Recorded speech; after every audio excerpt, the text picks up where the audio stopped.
Please can you remind me if you'll be so kind, staring out into space, asking God to hear my case, trying to think of all things past. How long will my memory last? For purple angel, purple angel,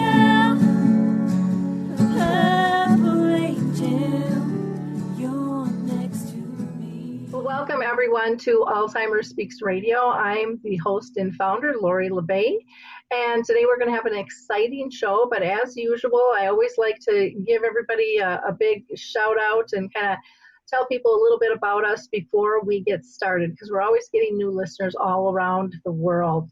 And so for those of you that are new to our show, Alzheimer Speaks is an advocacy-based company providing multiple platforms to shift our dementia care culture from crisis to comfort around the world. And we truly believe that we're able to do that and have an impact thanks to each and every one of you. You see, your likes, your clicks, and your shares have gotten us some amazing recognition, and we surely hadn't done that on our own. To be called, by Oprah as a health hero, and Maria Shriver as an architect of change, and Dr. Oz naming us the #1 influencer online. Again, that's because of you guys. And so I really, truly do believe we are a team in terms of shifting our care culture and getting information and such needed content in terms of products, services, and tools to the people who so desperately need them. So I want to thank each and every one of you. I also want to invite you to be a guest on our show, because we talk to everybody. We think that we can't shift our culture if we don't hear from everybody at all levels. So if you've got some symptoms right now, maybe you've been diagnosed, maybe you're a family member or a friend, maybe you're a business professional or a researcher like we have on today, musician, movie director, everything is a go here. So reach out to me at alzheimerspeaks.com and we can talk and see if we can raise your voice as well. Now, before starting, I always like to give a shout out to a few organizations, and there's a brand new one here in the U.S. that I'm super excited about, and it is the World Kindness USA organization. They are all over the globe, and the U.S. is just getting on track with this, and I think it's a absolutely perfect fit, because who can't use more kindness, especially in the world we're living in. So LA's actually done a soft launch a couple months ago, and we are going to be doing another launch in Maryland, and there's lots of different cities, school districts, workplaces getting involved with this. So if you're interested, go to worldkindnessusa.org and to become a member like I did. It's a pretty cool group of people, very positive and very uplifting. The other organization I want to mention is Maria Shriver. I so believe in her work, and she has an organization called the Women's Alzheimer's Movement. And every year she does what's called Move for Minds, which she does typically in June. But she's really interested in women's studies of dementia and what are the differences and why is it that more women than men seem to get dementia. So feel free to check her out. And with no further ado, I need to get to our guest here today. We are honored to have Russell M. Lebovitz with us, and he leads the team at Amprion, and he has this vision which is really going to revolutionize how we diagnose Alzheimer's disease and Parkinson's and some other neurodegenerative diseases. His company is paving the way to reinvent drug development and discovery for these really elusive and incurable diseases that are affecting so many of us. Russ is the CEO and co-founder of Amprion, and he brings unique hands-on experience, that novel diagnostic, technologies that are out there through the FDA regulation process, which we know is always a difficult one to do. So welcome, Russ. How are you doing today? Doing great, Lori. Thanks so much for having me on your show and, for continuing to do such great work that helps so many people. Well, thank you. I think we're all in this together, and the more conversations we can have, the more progress we're going to make and connect people again to those service products and tools that are so badly needed. Why don't we talk first, Russ, if you don't mind, but tell us what are some of the major challenges in developing an effective treatment for Alzheimer's disease? There are a number. If you just think about in the last 40 years, we've revolutionized what we can do in cancer. And really, we've made no substantial progress in anything to offer patients with Alzheimer's. And, I think largely it's because we're just beginning to understand the causes of Alzheimer's and related neurodegenerative diseases. And we believe they're unique, and that because they're unique, they require different science and different approaches. So one of the biggest problems for Alzheimer's until recently was we don't have any really good predictive biomarkers for the disease. We don't have molecules that we can look at pretty simply in the blood, in the urine, and to be able to say who actually has the disease. So by the time we know who has Alzheimer's, unfortunately, it's usually too late. We find it late in the disease, and we'll talk about that a little more during this discussion. But so first, we don't know who has Alzheimer's until it's too late. We believe, just like in cancers and other complex diseases, there are probably many different molecular variants of the disease, and without good biomarkers, we don't know who has what type of Alzheimer's, and therefore as we develop drugs, as the enterprise as a whole develops new drugs, we need to be able to match the right drug to the right patient. And to do that, we need really effective biomarkers, and we need them earlier than the late stage of the disease. Biomarkers drive drug development, and there's no chance for an early diagnosis before permanent damage has occurred without some sort of a test to say, this person is on the path to Alzheimer's, this one isn't. This person may be getting Parkinson's disease, but at this stage, it's hard to tell the difference. We need good molecular biomarkers, and that's really what Amprion focuses on. Amprion has developed tests for what we believe are the earliest and most reliable markers to a number of neurodegenerative diseases. And basically, we focus right now on 3 different proteins that are normal proteins in the brain, but that under certain circumstances misfold into shapes that are toxic to the brain and kill nerve cells. And those 3 proteins, and we'll talk about it again, and they're reasonably well known in these diseases. One is called A-beta. A second is called tau, and both A-beta and tau appear to be involved in misfolding and the cause and progression of Alzheimer's. And then there's a third called synuclein, which plays a larger role in Parkinson's, but also can be the cause of some dementias. And this is really where Amprion's focus is very, very sensitively detecting these misfolded proteins at very low levels, ultimately prior to the appearance of symptoms, when we believe drugs, devices, exercises might really work. Wow, that's amazing, because you're right. Most people, they're having symptoms. They're already well down the path by the time they get diagnosed. So if you can come up with those biomarkers to really take a bite out of that and let us get ahead of the curve, that's huge advantage for all of us. In this process. So many people, though, are afraid of going in and getting tested, So how do we still encourage people to get tested earlier while you're working on this? What are your thoughts there? Yeah, well, first, that's a great question, because every advance has a certain cost. And here, and I'm not talking about dollar and cents cost, I'm talking about, a lot of people ask, do I want to know the answer before there's an effective cure? And we've got a number of answers. We thought about this a lot. And so what we'd say is, in the beginning, maybe not everyone needs to be tested early. But people who need to be tested early are those who feel themselves that they're at higher risk, and they want to know, and they want to be proactive. So people at higher risk of Alzheimer's might be those who know they have multiple family members who have had Alzheimer's, and they know how terrible it is.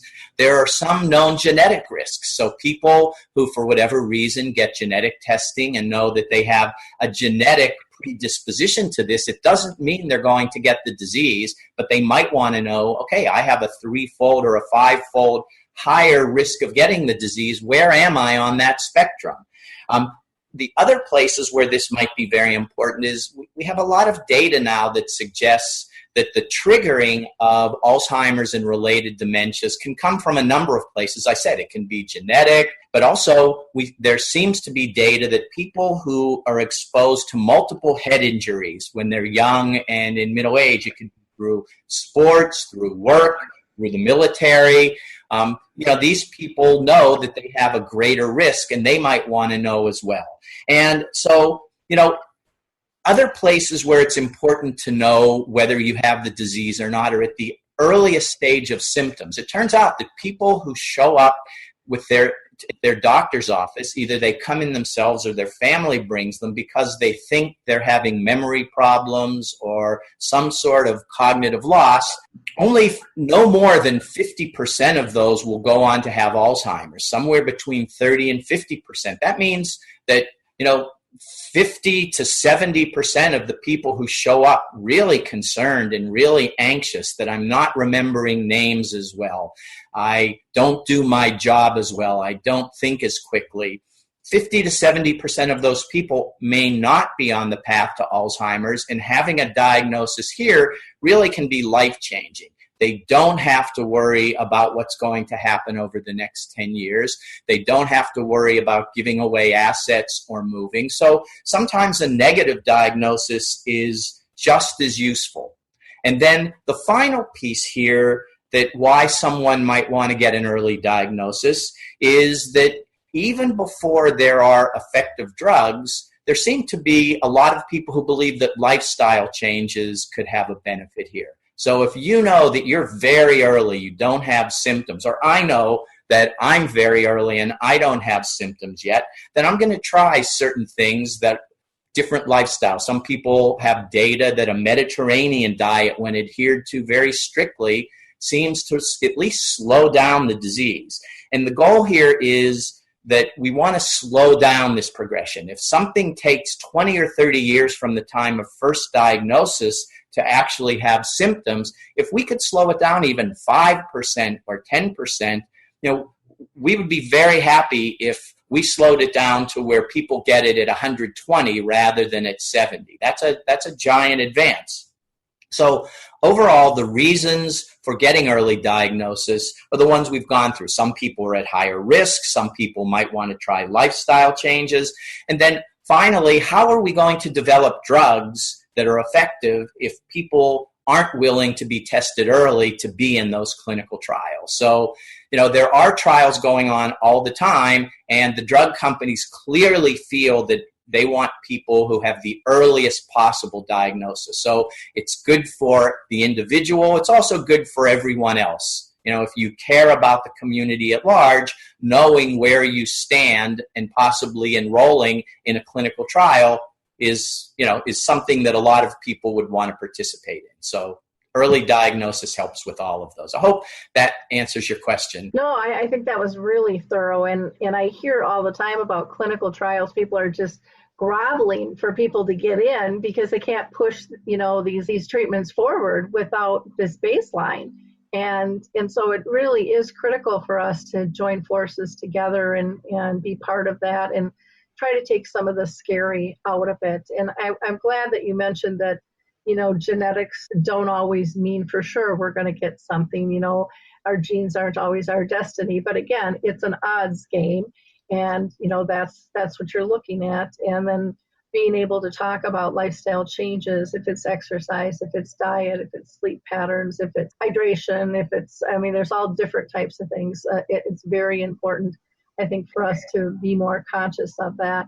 And I would throw in a fourth reason for people to get diagnosed is I think we need to have more conversation about it, because we're not going to get the help we need if we're not talking about it. And so people have to get involved in this conversation. And just even in the last, I'd say 5 years, we've made huge progress about the conversation, and we're seeing dementia-friendly communities develop, and we're seeing some government get behind it. Again, we still don't have near the funding that we would like to have, but we have to kind of still pat ourselves on the back and say, we're a lot better than we were 5 years ago. And there's a lot further we can go. But again, if we don't talk about it, if we don't have a conversation, if we're not honest about what the needs are and what the findings are, we're not going to be able to progress. So I think those were all really, really key points. One of the things, and I had mentioned this even with Maria Shriver, is really wanting to investigate, men versus women, because it seems like more women get dementia than men. But, some people say, well, we live longer. And what are your thoughts on that whole basis on how Alzheimer's disease or other dementias impact us? Sure.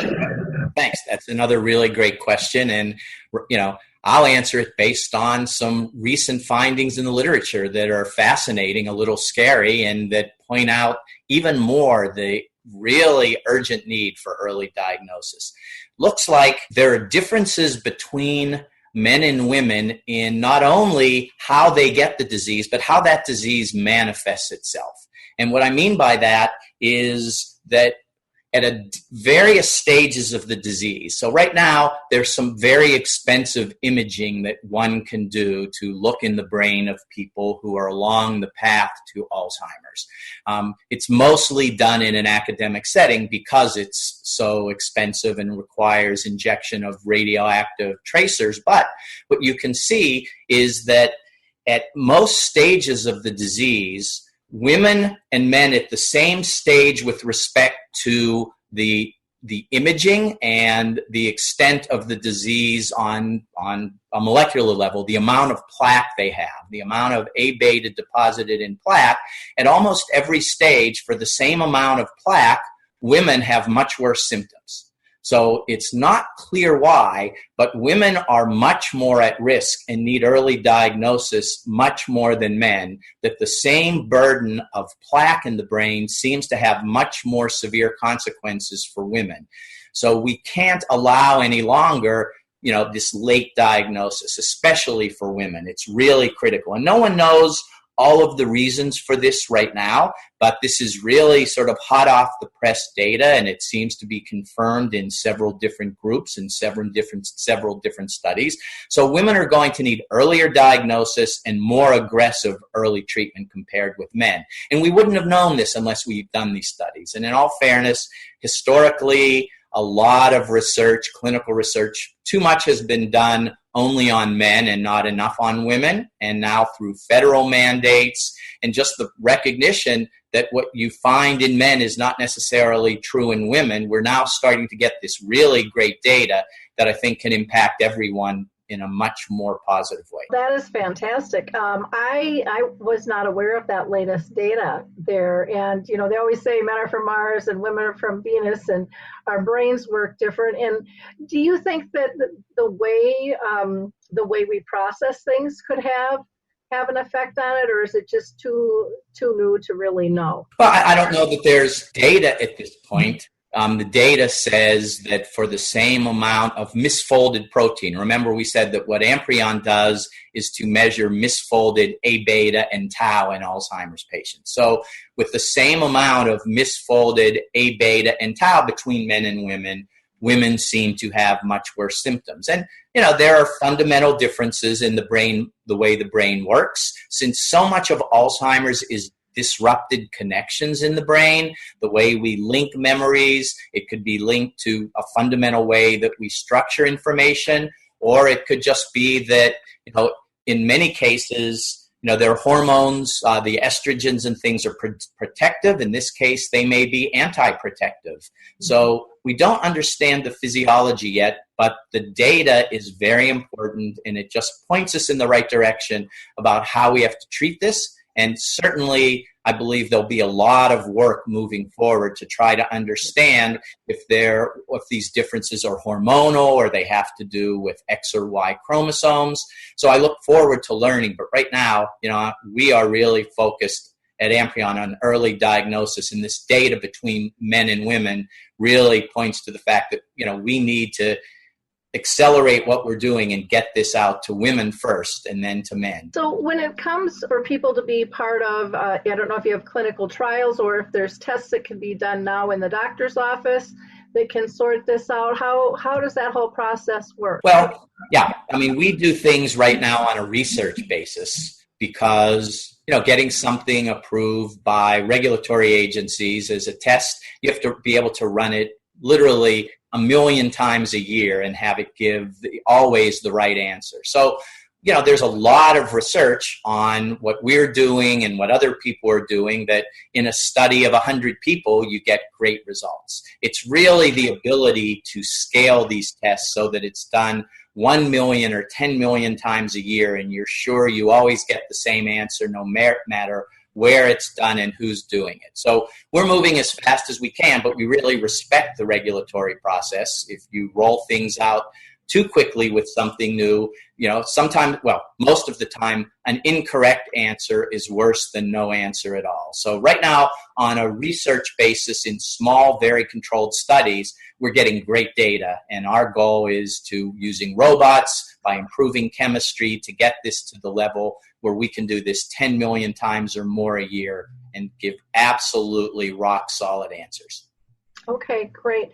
Now, if people wanted to get involved with your trials, are they located just in a certain sector in the U.S., or do you have pilots around in different areas? Yeah, we work generally with large academic centers that really run the studies, and our test is part of this. The best studies will look at a number of different factors. They can look at imaging, they'll look at clinical diagnosis, they'll look at cognitive abilities, and then they'll look at markers like ours. So, I think that if one starts to look for clinical trials that are emerging here, if it's okay to say, we're trying to reach out to a community in parallel on our website, but we're happy to work through you. But ours is Amprion, AMPRIONME, AmprionMe as it relates to me.com. And so we give updates all of the time. And, as we know of studies or as we're conducting studies, we want the community that's interested to be a part of that. And we love to work with groups such as yours, Lori, that really reach out to, everyone who's doing great work in this area. So sure, we're reachable, and through you and others and through our website, we intend to keep people apprised and to answer as many questions as we can that arise about this. Okay, great. Now, in your introduction, I also mentioned you were doing some work with Parkinson's disease. Would it be okay to talk about that? Sure, if it's okay with you. One of the things that we and a number of others have discovered over the last 10 years or so is that neurodegenerative diseases, these slow, progressive diseases that really just rot our brains from within, Alzheimer's, Parkinson's, there are a number of other diseases that have symptoms in between. So Parkinson's being thought of as a major, predominantly a motor disease, and Alzheimer's being thought of predominantly as a cognitive disease. It turns out that Parkinson's can have dementia, and that there are other diseases that have some motor or some dementia aspects. They're all very closely related. And interestingly, we and a number of others now believe that all of these are related to a disease that we all thought about 20 years ago and that sort of came and went, which was mad cow disease. And what was interesting about mad cow disease was that it also rotted the brain from within. But the important thing was that the way the disease replicates throughout the brain was a whole new mechanism of disease that no one had ever discovered or thought of before. And it's a protein misfolding disease, meaning we make all sorts of proteins, they do their function in the brain and elsewhere, and then when they're done, they're destroyed and in an orderly fashion removed from the body. Well, it turns out that under certain circumstances, normal proteins can misfold into shapes and particles that, one, are toxic and now are hurting the brain. And even more importantly, these misfolded protein particles can replicate on their own in the brain, just like a virus. And so that's, mad cow disease came about because one had an exposure, a very high exposure to contaminated materials, and that it could get into the brain and replicate. And so the same mechanism, which is these misfolded proteins were referred to as prions. And in fact, 2 Nobel Prizes have been given so far for prion diseases. And in the past decade, it's become clear that a number of proteins can misfold this way, and that Alzheimer's is the result of 2 different proteins in the brain misfolding this way and replicating on their own, and that's how it spreads. And those 2 proteins are A beta and tau. And Parkinson's seems to operate by a similar mechanism, but with a different protein called alpha-synuclein. And so at Amprion, we really focus on all 3 of these proteins. Turns out that if there's A beta, tau, and synuclein, A beta and tau are the hallmarks of classical Alzheimer's, but one can find that with tau alone, when it misfolds, there are a number of dementias and motor diseases. Synuclein by itself gives a disease, and there's no reason to think that we're not going to find people now that we have these tools that have synuclein plus A beta and synuclein plus tau. And this is what I referred to earlier when I said there are going to be different variants of these diseases. These are much more complex diseases than we thought, and successful treatment may require, just like in cancer, combination therapies. It's very rare in cancer now to get one drug. In Alzheimer's and Parkinson's, we're probably going to need multiple drugs. The problem is we don't have our first yet. So we need to get our first before we can have a combination. So Parkinson's is very similar. It's another misfolded protein, and it predominantly just affects a different part of the brain.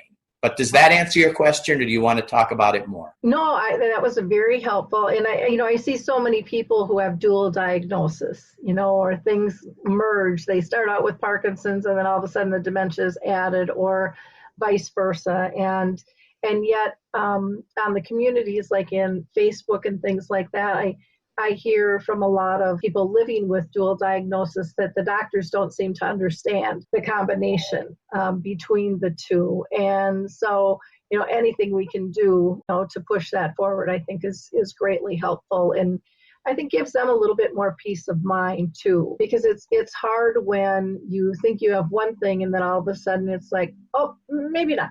Maybe it's this instead. And there's a lot of that going on because in a lot of ways, this is a baby disease, because even though they've been around for 100 years or so, we don't know much about them.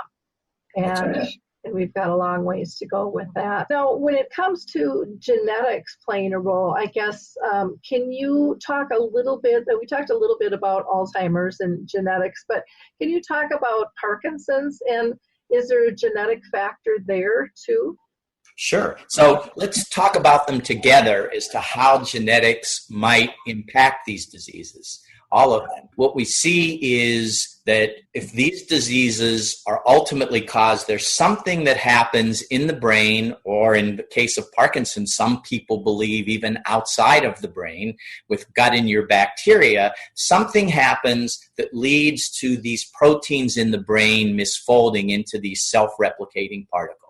And again, that something that initiates it could be repeated head injuries. It could be something that happens in the gut. It could be having an infection, having encephalitis. But something happens that gets this process going. Once it gets going, then the genetics sort of determines in each person how this process plays out. So if you have a mutation or a genetic variant that causes proteins to misfold once it started more readily, then the disease will progress more readily. And in fact, there are in Alzheimer's, there's a normal gene variant called ApoE4 that you probably know a lot about. It encodes a lipid binding protein everywhere in the body.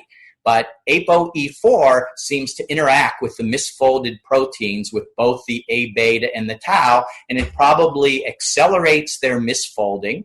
It probably takes these misfolded proteins and increases their toxicity to neurons in the brain.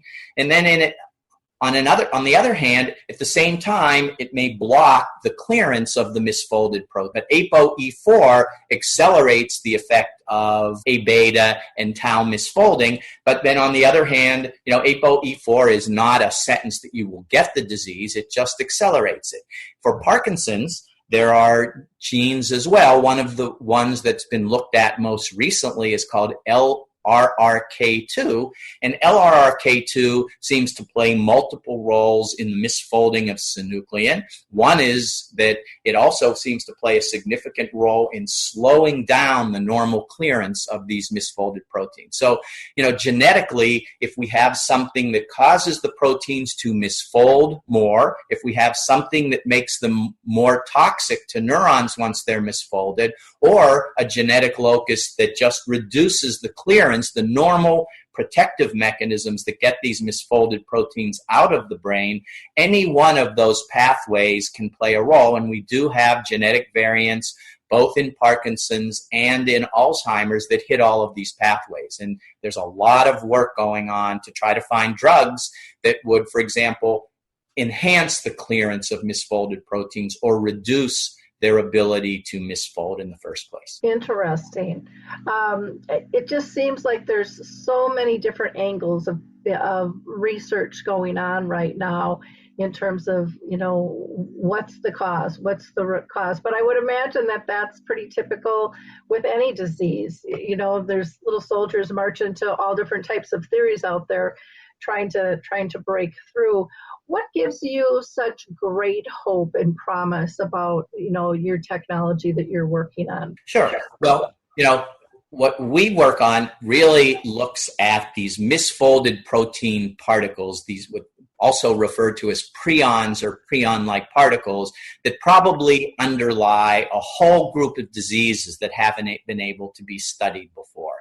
And by now having tools, you're actually looking at the part of the disease that spreads from cell to cell and replicates. By being able to track that, we should be able to fine-tune which drugs are affecting that, to look early, but also to be able to look at the interaction between all of these misfolded protein particles. As I said, the secret to beginning to beat cancer is understanding that there are multiple mechanisms leading to breast cancer. There's probably not one breast cancer.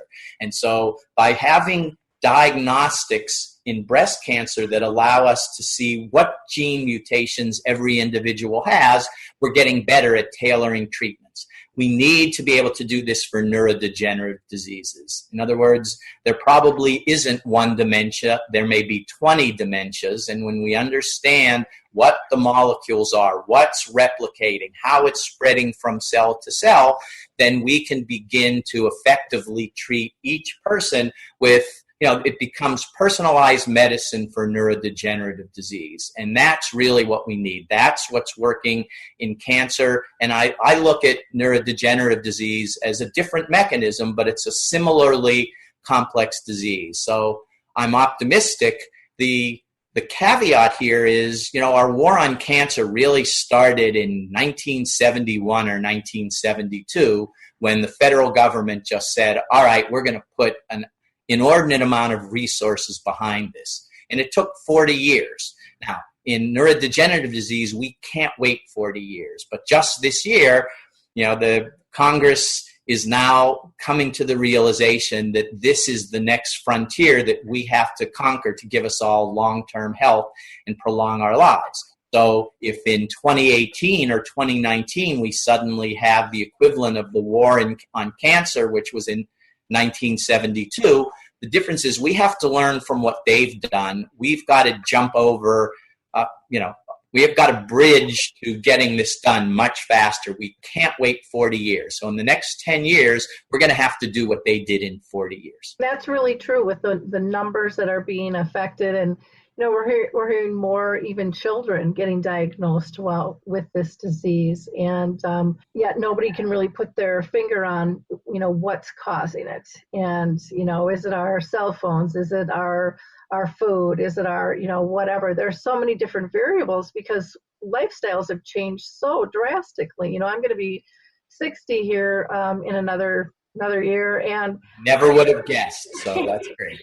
And I can't believe how much things have changed. It's unbelievable. And so just kudos to you guys for stepping out and going after and trying to tackle this.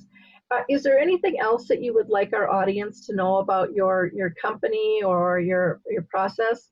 Sure. I mean, I think what's important here is to realize that what we work on is a fundamentally new mechanism of disease. It's as important as understanding the ability to track mutations in cancer cells or to identify viruses as the cause of HIV and related diseases. And so, we believe that these misfolded proteins that can self-replicate are probably going to play a role in a number of diseases that have been unsolved to this time. So clearly in neurodegenerative diseases, but my co-founder at Amprion, Claudio Soto at the University of Texas, is starting to collect data that indicate that in a certain number of people with diseases that you wouldn't have thought were related to prions and misfolded proteins, like type 2 diabetes. Some of the symptoms, some of the patients have misfolded proteins near the islets in the pancreas. And so there are a number of problems that we have not been able to solve, and not all of them, but a significant number of them may be due to this new mechanism. And at Amprion, we can look at any misfolded protein because we amplify them. We can detect almost a single particle, certainly 10 to 100 of these particles. And so, we can start to provide insights into diseases that no one would have guessed were caused by misfolded proteins. So I think it's a new frontier for a number of diseases that have been very difficult to make inroads for the last 50 or 100 years. So just to be clear, what you're working on for our audience is it's not a new drug. You're trying to figure out what's causing it first. Right. You can go tackle it, which to me just makes so much sense, where sometimes when I'm talking with researchers, they'll say, well, we're still not sure what causes it, but we're pushing this.